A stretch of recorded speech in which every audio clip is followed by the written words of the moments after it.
શ્રી ગણેશાય નમઃ. આજે પુરુષોત્તમ માસની પૂનમના દિવસે આપણે સાંભળીશું પુરુષોત્તમ માસની મહાત્મ્ય કથા, અધ્યાય 15મો, સુદેવને પુત્ર પ્રાપ્તિ તથા આજની કથા વાર્તા, હોળી ભરવાડની કથા. આપને આ વિડીયો પસંદ આવે તો લાઈક કરજો, શેર કરજો અને મારી ચેનલ સબસ્ક્રાઈબ કરજો. સુત પુરાણી બોલ્યા, હે મુનિ શ્રેષ્ઠો, સુદેવે ભગવાન વિષ્ણુને પ્રણામ કરી તેમની સ્તુતિ કરી. પ્રસન્ન થયેલ ભગવાન વિષ્ણુએ વરદાન માગવા કહ્યું. સુદેવે કહ્યું, હે પ્રભુ, જો આપ મારા ઉપર પ્રસન્ન થયા હો તો મને એક પુત્ર આપો. મારો સંસાર નીરસ થઈ ગયો છે, તેને નવ પ્રવલિત કરો. ભગવાન વિષ્ણુએ કહ્યું, હે બ્રાહ્મણ, તારા નસીબમાં પુત્રનું સુખ લખાયું નથી. 7 જન્મ સુધી તારા ભાગ્યમાં પુત્ર સુખ નથી. ભગવાનના આવા વચનો સાંભળી બ્રાહ્મણને આઘાત લાગ્યો અને તે મૂર્છાવશ બન્યો. પતિની આવી દશા જોઈ તેની પત્નીની આંખો ભીની બની. તે પતિને ભાનમાં લાવવા પ્રયત્ન કરવા લાગી. તેણે પોતાના પતિને ઉદ્દેશીને કહ્યું, વિધિના લેખ મિથ્યા થતા નથી. પ્રભુ ભક્તિને સર્વોત્તમ ગણવામાં આવે છે, છતાં ભાગ્ય પ્રબળ છે. વિધિના લેખ ટાળવા ભગવાન પણ સમર્થ નથી. માટે તમે શોક દૂર કરો અને ઊભા થાઓ. ભગવાન વિષ્ણુ સાંભળી શાંત રહ્યા, પણ ગરુડજી શાંત ન રહી શક્યા. પોતાના સ્વામીની શક્તિની અવગણનાના આવા શબ્દોથી તે સમસમી ગયા અને ક્રોધવશ બની ગયા. તેમણે ભગવાન વિષ્ણુને વિનંતી કરીને જણાવ્યું, આપે આ બ્રાહ્મણને વરદાન માગવા કહ્યું હતું. તે જ્યારે વરદાન માગે છે ત્યારે આપ અશક્તિ દર્શાવો છો, તે યોગ્ય નથી. બ્રાહ્મણ ને તેની પત્નીનું દુઃખ આપ જોઈ શકો છો. આપ દયાળુ છો, દીનબંધુ છો, દયા સિંધુ છો. ભક્તોના દુઃખ આપ સહન કરી શકતા નથી, તો આજે આપ શાંત કેમ છો? આપેલું વચન જો મિથ્યા જશે તો જગતમાં મેણું રહી જશે. પછી આપની ઉપાસના કોણ કરશે? આપની કોઈ પૂજા નહીં કરે. માટે હે પ્રભુ, આ બ્રાહ્મણને હર કોઈ પ્રકારે એક પુત્ર આપો. ગરુડની આવી વાણી સાંભળી ભગવાન વિષ્ણુએ તેને કહ્યું, જો તારી આવી ઈચ્છા હોય તો તું બ્રાહ્મણને પુત્ર આપીને તેની ઈચ્છા પૂર્ણ કર. તું મારું વાહન છે, હું તને આશીર્વાદ આપું છું. પોતાના માલિકના આશીર્વાદથી પ્રેરાઈને ગરુડ બ્રાહ્મણને કહ્યું, મારા સ્વામીની આજ્ઞાથી હું તને એક પુત્રનું વરદાન આપું છું. તમારે ત્યાં મારા પોતાના અંશથી જ પુત્રનો જન્મ થશે. તે તમારા સંસારમાં સુખ શાંતિ આપશે.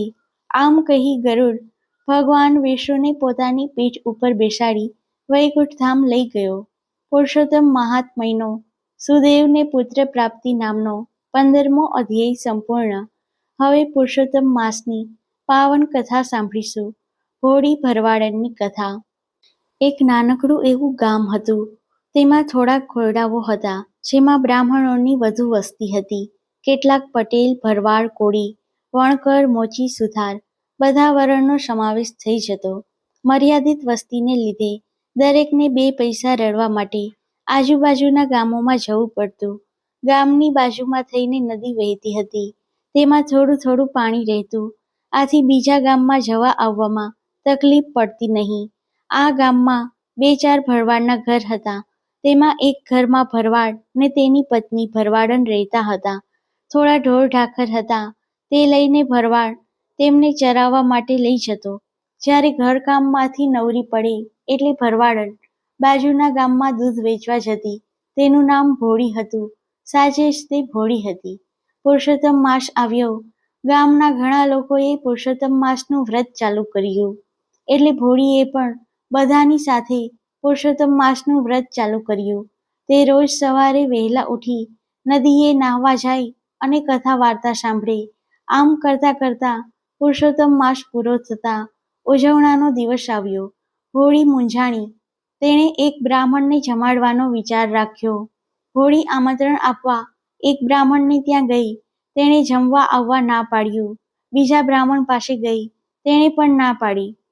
તેને ત્યાં કોઈ બ્રાહ્મણ જવા તૈયાર નહોતો, કેમ કે બ્રાહ્મણો જાણતા હતા કે ભોળીને ત્યાં જમવા જઈશું તો ભોજનમાં ખેસ અને છાશ જમવા મળશે. આથી કોઈએ પણ આવવા હા પાડી નહીં. બ્રાહ્મણને જમાડ્યા વગર વ્રત કેમ પૂરું થાય? આમ વિચારી નિરાશ થઈ તે 2 દિવસ સુધી જમી પણ નહીં, ઘરનું કંઈ કામકાજ કર્યા વગર નિરાશ વદને 2 દિવસ સુધી બેસી રહી. તે મનમાં ને મનમાં પુરુષોત્તમ ભગવાનને યાદ કર્યા કરતી. છેવટે પુરુષોત્તમ ભગવાન તેની વહારે આવ્યા. બટુક બ્રાહ્મણનું રૂપ લઈને તે તેના ઘર પાસેથી પસાર થવા લાગ્યા. હોળીએ જોયું કે બટુક બ્રાહ્મણ પસાર થઈ રહ્યા છે એટલે ઝટ કરતા ઊભી થઈ તેની પાસે જઈ બોલી, મહારાજ, મારે ત્યાં જમશો? બટુક બ્રાહ્મણ કહે, હા બહેન, જમાડશો તો હું જમીશ. ભરવાડન કહે, મહારાજ, મારે ઘેર તો ખેસ અને છાશ મળશે, તે ખાશો? બટુક બ્રાહ્મણ કહે, બહેન, એ મને બહુ ભાવે છે. હું બ્રહ્મચારી છું, મને સીધું આપો, હું જાતે રસોઈ બનાવીને જમીશ. હોળીએ રસોઈનો બધો સામાન બટુક મહારાજને આપ્યો. બટુક મહારાજ પેટ ભરીને જમ્યા, બાકી થોડી પ્રસાદી ભરવાડન માટે રહેવા દીધી. હોળીને બ્રાહ્મણ પોતાને ત્યાં જમ્યા, જેથી ઘણો આનંદ થયો. તેણે મનોમન પુરુષોત્તમ ભગવાનનો આભાર માન્યો. તેણે યથાશક્તિ બટુક મહારાજને દાન કર્યું. હોળીને ખબર નથી કે આ તો પુરુષોત્તમ ભગવાન છે. જમ્યા પછી બટુક મહારાજે કહ્યું, બહેન, મને થોડે દૂર સુધી મૂકવા આવો. ભરવાડન બટુક મહારાજને થોડે સુધી વળાવવા ગઈ. થોડી દૂર ગયા ત્યાં રસ્તામાં આંબળાનું ઝાડ આવ્યું. બાળ સ્વભાવ મુજબ બ્રહ્મચારી તો આ આંબળાના ઝાડ ઉપર ચડી જઈને ઝાડને જોરથી હલાવવા લાગ્યા. ઝાડને જોરથી હલાવતા ઝાડ પરથી કેટલાક આંબળા તૂટીને નીચે પડ્યા. બટુકે નીચે ઉતરી ભરવાડને આ બધા આંબળા ઘેર લઈ જવા કહ્યું. ભરવાડણે બધા આંબળા પોતાની પાસે એક કપડું હતું તેમાં બાંધી દીધા. બટુક મહારાજને વળાવીને તે ઘેર પાછી ફરી. 2 દિવસથી તે ભૂખી હતી.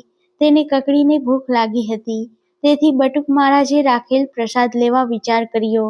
તેણે હાંડલીમાં જોયું તો ઘેસને બદલે તે મિષ્ટાન બની ગયું હતું. આ જોઈ તે અચંબો પામી. તેણે કપડું છોડી આંબળા મૂકવા વિચાર્યું. આંબળા બધા હીરા બની ગયા હતા. હોળીને ખ્યાલ આવી ગયો કે બટુક મહારાજ સ્વરૂપે આવનાર પુરુષોત્તમ ભગવાન હતા. મેં મૂર્ખીએ તેમને ઓળખ્યા નહીં. તે તો રોતા રોતા પ્રાર્થના કરવા લાગી, હે મારા વહાલા, હે પુરુષોત્તમ ભગવાન, મને તમારા ખરા સ્વરૂપે દર્શન દો, નહીં તો હું માથું પછાડી મોતને ભેટીશ. મારે આ બધું કંઈ જોઈતું નથી. મને તો તમે દર્શન દો તો બધું આવી જશે. હું કેવી આંધળી કે હું તમને ઓળખી ન શકી. મારી પર દયા લાવી મને દર્શન આપો. હોળીના આ વલોપાતથી પુરુષોત્તમ ભગવાન સ્વયં પ્રગટ થઈ તેને દર્શન આપ્યા. હોળીનો અવતાર સફળ થયો. બોલો પુરુષોત્તમ ભગવાનની જય.